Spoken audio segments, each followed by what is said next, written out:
You ever watch someone saw off the branch they're sitting on and then act surprised when they hit the ground? Well, today we're watching that in real time on a national scale. We're diving into the absolute chaos of MAGA supporters who cheered for cutting social safety nets like SNAP and Medicaid, only to find themselves needing that net a few months later. The irony is thicker than a $2 steak, and the tears are flowing. Welcome back to Mind Mirror. Let's get into it. You need help. I need help. It's what I'm asking for. Morgan, I actually have watched those videos, all of them. I've watched them from the very beginning to the very end because I am a kind and compassionate person. I did not vote for the same person that you did because the one that I did wanted to be able to provide assistance for a lot of people. And my understanding is that your candidate wants to get rid of all of the socialism. You do understand that what you're asking for is socialism. You're asking random strangers on the internet to give you money so that you could recover from something that was unexpected. See, the thing is you are walking a mile in someone else's shoes and you're not even looking down to see what they look like. You're just asking for new shoes. And all of those people that you voted against because it wasn't you and it didn't affect you, they're all the ones that probably would have donated money to you in the first place. They would have given back because they're grateful for the fact that they've had assistance, they've had food stamps, they've had medical assistance, they've had rental assistance, which is what you're actually asking for. See, you're asking for all of us strangers to donate to your cause because you were in a situation that you didn't ask for. Also, please take a moment to recognize that COVID caused the rent increase. COVID caused the supply chain stop, which affected the prices of things. You've been living underneath this crunch financially for the last 5 years because of COVID, not because of a president, not because of decisions made by a president. It's because of the after effects and the knee-jerk reactions from the supply chain stops and the rent stops and how nobody went to work during COVID. You really need to do some research and get yourself outside of Fox because this is not going well for you. And what you're misunderstanding is that you are walking a mile in the shoes of the people that you voted against. And we don't feel sorry. This right here is the logical conclusion. It's not even personal. It's just cause and effect, fellas. You can't build your entire political identity around no handouts and personal responsibility, and then be the first in line with your handout when life happens. It's like spending all year making fun of the guy with an umbrella, then getting mad at him when it rains and you get soaked. The disconnect is thinking the rules you vote for only apply to other people. The pro tip is simple. A society is judged by how it treats its most vulnerable. Because anyone can become vulnerable overnight, politics isn't about owning the libs, it's about building a country you'd want to be poor in, because you might be one day. For you. Spend some time away, getting ready for the day of. So all the Trump voters in these states who received SNAP benefits voted against their interests when they voted back the man when he was in office last time, stripped 4 million of them from their SNAP benefits. That's right. He said if you had a home, a job, a little piece of income, that you weren't struggling that much. So he removed a lot of them from the rolls. He also tried to make it harder for them to get utility subsidy. That's until it was challenged. And then eventually his term ran out and Joe Biden put them right back. So how do they thank Joe Biden? They voted back Donald Trump in the office. When you best believe you think you're struggling now, wait till January. Wait till January. Congresswoman, I was wondering if you would just talk to us on your way over to the conference meeting. No. Last time you spoke with us, you lied to our face and said that you weren't going to vote for Medicaid cuts. But then you've actually voted for the largest cuts to Medicaid in the history of the country. Do you have any comments on that? Do you have any comments on the 4 hospitals in your district that are going to close because of your vote? Representative Miller-Meeks, I'm wondering if you have any comment on the health care that 67,000 people in your district are going to lose? Does it concern you that you only won? Look at that, the politician's silent speed walk, the ultimate non-answer. When they can't defend the consequences of their actions, they just pretend they can't hear you and keep moving. For every MAGA bro defending this, that silence is her answer to you. She knows exactly who she's hurting. She knows 67,000 people in her district are about to lose everything, and she doesn't care enough to even stop walking. Your vote was a permission slip for her to do this and then ignore you. A real leader, a real man, owns his decisions and faces the music, good or bad. This is an act of cowardice, and you enabled it. 100 votes.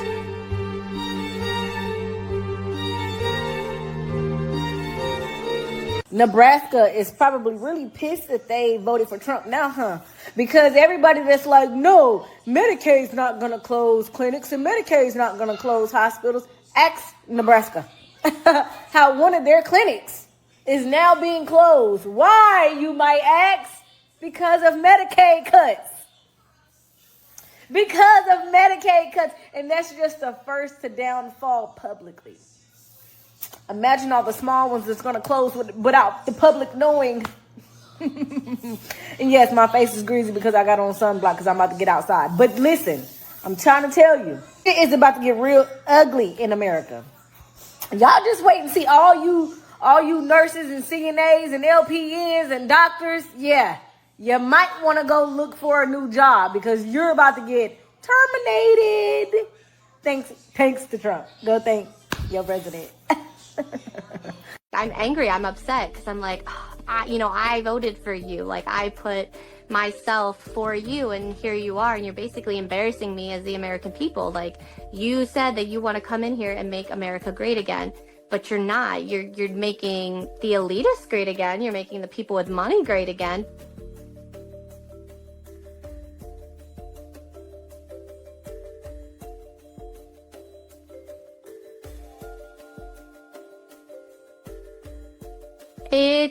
It's very disheartening, and it's scary because I did vote Republican this year because based off of, the things that Trump had said and the things that Bobby Kennedy had said. Trump's statement about not touching Social Security, not touching Medicaid, that was all going to be safe, secure, nothing was going to be happening to those things. And then now here we are. It's very frustrating. It's very, I'm angry. That's not making America great. This is the sound of buyer's remorse. The moment the slogan crashes into reality, she's realizing that Make America Great Again wasn't a plan for her. It was a plan for the elitists she thought she was voting against. My dudes, this is a critical lesson when a billionaire who lives in a golden tower tells you he's on your side against the elites. You should be asking some hard questions. He is the elite. You thought you were getting a populist hero, but you just hired a CEO to run the country, and you're the department getting downsized. Stop falling for the branding and the red hats. And start looking at the actual business plan, because you're in it, whether you realize it or not. Again. Why are you voting to cut Medicaid? Why are you voting on Medicaid cuts? Can you tell us why? This baby is on Medicaid. This baby's life is saved because of Medicaid, and you are voting to reduce Medicaid. Look, you can run away from us now, but you can't run away from a bad vote. The people will remember. First off, Medicaid is AID, so there's that. Number two, stop falling for stupid shit. They already proved that the people on Medicaid that are going to lose Medicaid are not committing fraud. My 70-year-old grandmother is not committing fraud. The disabled veteran is not committing fraud. The 8-year-old that needs Medicaid because his mom doesn't make enough money working 3 jobs is not committing fraud. And here's a further point. Every single person on the planet deserves health care. Period. Period. Period. There is no more. Full stop. Take your opinion. You know what to do with it. People deserve health care. Period. I am happy to pay. If it means that people don't have to suffer and not have health care they need, I am happy to pay. Raise my taxes. Do it. I would much rather my taxes go towards Medicaid or some form of social health care so that everyone is taken care of. Food assistance so that everyone has food to eat. Housing assistance so that people have a place to live than spending $900 billion on fucking airplanes we don't goddamn need to invade countries we got no business in. Raising the wages for Congress when they don't do the right thing anyway. Tax cuts for the ultra wealthy. That is not where I want my taxes to go. I will gladly pay more in taxes if it means everyone in this country has medical has the medical assistance, has the medical care they need, food to eat, and a place to live. I will gladly pay more in taxes. Gladly. And if you don't have that attitude, I can't say it. I'm on TikTok. I can't say it. But you know. She is absolutely on fire here, and it's pure logic, fellas. This is the core of the debate. Where do you want your tax dollars to go? You can't complain about the country being broke while cheering for a defense budget bigger than the next 10 countries combined and massive tax cuts for people who don't need them. The money for that has to come from somewhere. It comes from your roads, your schools, your mom's healthcare, and your neighbor's food stamps. The MAGA argument is a shell game. They distract you by yelling about a culture war while their buddies are looting the treasury. It's not about saving money. It's about deciding who gets the money, and they've decided it's not you. Get out. This is Jose. He works as a janitor. Emily works here as a self-advocate specialist. Xavier works at a movie theater. Athena works at a grocery store. Colleen is a fitting room attendant. Matt runs a coffee cart. And Andrew works at a lumberyard. A lot of those jobs are made possible by supported employment programs. This is considered a home and community-based service, which is often the first thing to be cut whenever there is a Medicaid cut. These services are considered optional, even though for somebody with a disability, something like getting a job might be dependent on that service. So to recap, a lot of people in that video did in fact have jobs, but they needed a Medicaid-funded program in order to get that job. Hey guys, welcome back again to my channel. It's so good to have you. Thank you so much for clicking when you saw this video. So I came across this on my FYP. A lot of people are crying out on the internet just because of the whole Medicaid cut, and you all know that the whole big beautiful bill has been passed, and a lot of people are not even finding it funny, including the MAGAs who even voted for the current administration. You all know that a lot of them have come out to actually cry out about what is happening and how they didn't vote for this. But right now it is hitting even harder. Okay, it's hitting home harder, and they are not finding it funny anymore. Let's talk about the big bullshit bill for a second, shall we? Medicaid in particular. I know that you people think that by cutting Medicaid, it's going to take health insurance away from poor people that you don't give a fuck about. It's not your family, so you don't care. And away from the illegal immigrants that come here. What you are failing to understand is that by cutting Medicaid, it's going to affect every single one of us. That includes you and your family members, your mom, your dad, your cousins, your brothers, your sisters, your wife, your husband, your children. But I have private insurance, it's not going to affect me. Yes, it is. Medicaid is an integral part, it's a very important part of the health insurance and healthcare system overall. Just because you have private insurance does not mean that cutting Medicaid isn't going to affect you. It absolutely is. You might not be able to see your doctor as soon, or if at all. Something happens, you need to go to the hospital closed. The next nearest hospital is 2 hours away. That one's closed too. You guys are failing to understand and realize that in voting for Trump, you voted for this Medicaid bill. You voted for Medicaid to be cut. You literally voted for your friends, your family members, and yourself to be killed. Essentially. This is systems thinking, and it's what so many guys miss because they're focused only on their own situation. You think, I have good insurance for my job, cutting Medicaid doesn't affect me. But the hospital you go to for a car crash relies on Medicaid reimbursements to keep the lights on and the ER staffed. When that funding disappears, the hospital goes into crisis, services get cut, and maybe it closes. Suddenly your good insurance is useless because the nearest trauma center is 2 hours away. You're not an island, you're part of an ecosystem, and voting to poison the water for someone else will eventually make you sick too. Because if this bill gets passed, millions and millions of people are going to die from lack of being able to get their medications, their insulin, access to their doctor, access to tests that they need to get done. This is much bigger than you people realize, and it's sad. It's sad that you can't see past yourself. This will affect you. Are you ready? So it is crunch time. Senate Republicans say they want to pass this bill by July 4th. So what I'm going to do is for every day over this month is point out the things that are absolutely outrageous about this bill that make this not about right or left, but about right or wrong. This is truly a moral moment. So today, let's talk about food stamps. There are millions of families that will lose food supports. In fact, it's the biggest cut to food stamps in history. And these are families that on average spend less than a year or two on food stamps. It's when they hit hard times, when they have a crisis, when they face challenges.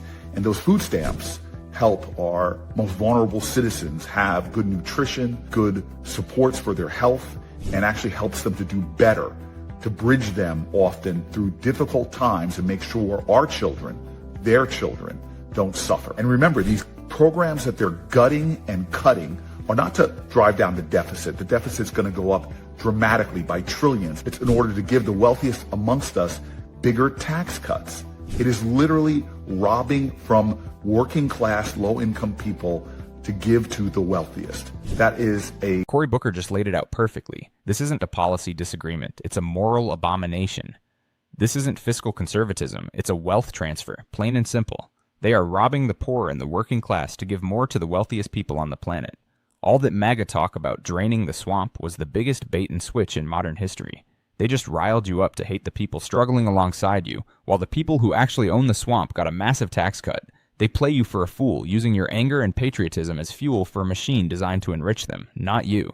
Moral abomination. 30 days to kill this betrayal of a bill from passing the United States Senate. We can do this. There's already enough senators that are starting to show some hesitation. We did it during Trump's first term when John McCain and Lisa Murkowski and Susan Collins joined with Democrats to say no to the pulling down of the Affordable Care Act. We have the power. We have to use it. This message goes out to all the poor and middle class white Trump supporters who voted for him thinking that his policies would only adversely affect black and brown people. Well, you were wrong. Once he does the mass deportation and cuts welfare, food stamps, and Medicaid, you guys are going to be going out to get some of those black and Mexican jobs. And the sad thing is, you won't be able to get overtime or join a union because he's going to put an end to that. So good luck with all of that. Like my mama used to say, some people will cut off their nose to spite their face. And that's what you guys just did. You let hate make your life worse. Thank you. Republicans suffer from an illness, and that illness is exceptionalism. This belief that I don't need to prevent tragedy, but when tragedy knocks on my door, you better deploy all resources possible to minimize the pain for me. It's hard to muster up empathy when we're watching the consequences of someone's rhetoric, Charlie Kirk, the consequences of someone's medical decisions or lack thereof, anti-vaxxers and free birthers, the consequences of voting decisions like Latinos for Trump that are super angry. Their undocumented, terminally ill abuela is getting sent back to their home country. Conservatives that voted for Trump that also are parents of disabled kids, super angry that their kids' Medicaid is getting cut. The Arkansas farmers that don't want socialism. How dare you give any money to anyone else, but want to be the country's biggest welfare queens. We're tired of it. We have compassion fatigue. Something doesn't have to impact me personally for it to be important, because I know tragedy strikes all the time, and it doesn't have to strike me for it to be a problem. This woman right here is showing you the antidote. She understands something fundamental that the MAGA bros missed, that compassion isn't a weakness, it's a survival strategy for a society. She knows that a problem for someone else today could be her problem tomorrow. That's why you build a system that helps everyone, because tragedy doesn't check your voter registration. You avoid letting hate make your life worse by choosing empathy, by understanding that we're all in this together. Instead of cutting off your nose to spite your face, you build a safety net big enough for everyone, including you. What you're saying is the left doesn't have to have things personally impact them for it to be important. Breaking news from the Department of people who voted for the Leopards Eating People's Faces party, who didn't think that the leopards would eat their face. The man who was set to co-lead the Department of Government Efficiency with Elon Musk, the Doge Department, fucking kill me, has been sacked. He is no longer going to be co-running this department. Which, like, on one hand, having two people be department heads, doesn't sound very efficient in my book. So at least they're keeping true with the name. This is how they survive. Plus, he's cutting SNAP benefits, which is basically food stamps here. And for children, for adults, for disabled people, I mean, he just doesn't care. He has no empathy. But how is he getting this past MAGA? How are they, in the red states, some of the poorest in America, right? They're the ones that have the most social aid, is the red states that voted for Donald Trump. How are they not going to feel this? Oh, they're going to feel it. There's no other way around it. Just like they're feeling all these immigrants being deported. The farms can't operate. The restaurants can't find enough people to work. The roofers can't find people to climb up on roofs. The people that cut down trees. I mean, these are all immigrants working for barely enough money to survive. And Americans are not going to take those jobs. They're too spoiled, and they can't afford to take them as well. And you're right, though. I want to talk to the Christians, the churchgoers, the God and country folks who love to shout about Jesus while voting for cruelty. Tell me something. What Bible are you reading? Because the one that I read says, blessed are the merciful. It says, what you do to the least of these, you do to me. It says, love your neighbor as yourself. And yet you vote for men who rip health care from the sick, food from the poor, shelter from the refugee. And then you sit in church on Sunday like you didn't just help crucify Christ all over again. You didn't just vote for Trump. You voted for vengeance, for spite, for punishment. You voted to make someone else bleed. This is the sermon everyone needs to hear, especially the God, family, country bros who voted for a guy who embodies the polar opposite of every value they claim to hold. You can't claim to follow a savior who fed the hungry and healed the sick, and then vote for a party that rips food from children and health care from the poor. It's a complete moral contradiction. Your vote is your testimony. It's a public declaration of your values. It says what you believe is more important than anything you could ever say in a church pew, and a lot of you testified that you value spite over compassion, cruelty over kindness. You have to own that. And now you want to act like your hands are clean? No. You can't be a disciple of Christ and a cheerleader for cruelty at the same time. You don't get to call yourself pro-life while stripping food stamps from hungry kids. You don't get to shout, all lives matter, while defending cops who kneel on necks. You don't get to be Pontius Pilate and pretend there isn't blood on your hands. You think that voting for someone to do your dirty work for you makes you innocent? That a ballot is some holy fig leaf to hide your sins? Let me be clear. Your vote is your testimony, and you have testified to hate. You voted against kindness, against compassion, against everything Jesus stood for. So don't come crying to me about being persecuted when all you have done is persecute the weak and the marginalized. I don't want to hear another word about cancel culture until you repent for the culture of cruelty you have upheld. And you can repent. You can turn around. You can choose justice. But you have to start by telling the truth. You knew what he was. You voted for him anyway. And no matter how many pews you sit in, no matter how many crosses you hang on your wall, or how many times you say, God bless America, until you stop voting for cruelty, you are nothing but a Pharisee in a... And that's the final nail in the coffin, a Pharisee in a red hat.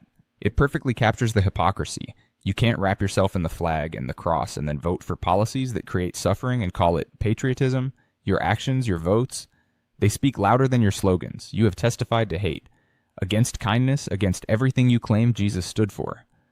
So don't come crying about being persecuted when all you have done is persecute the weak. You can turn around and choose justice, but you have to start by telling the truth about what you voted for and who you became when you did it. Red hat. So there you have it. A masterclass in consequences, people voting for the fire and then crying when they get burned. It's a tough lesson, but a necessary one. If you don't understand the policies, you become a pawn in a game you don't even know you're playing. The biggest takeaway here? Your vote has real-world impact that goes way beyond owning the libs or triggering a snowflake. It determines whether clinics stay open and whether kids have food to eat. What's the most blatant example of someone voting against their own self-interest you've ever seen? Let me know in the comments. Like, share, subscribe.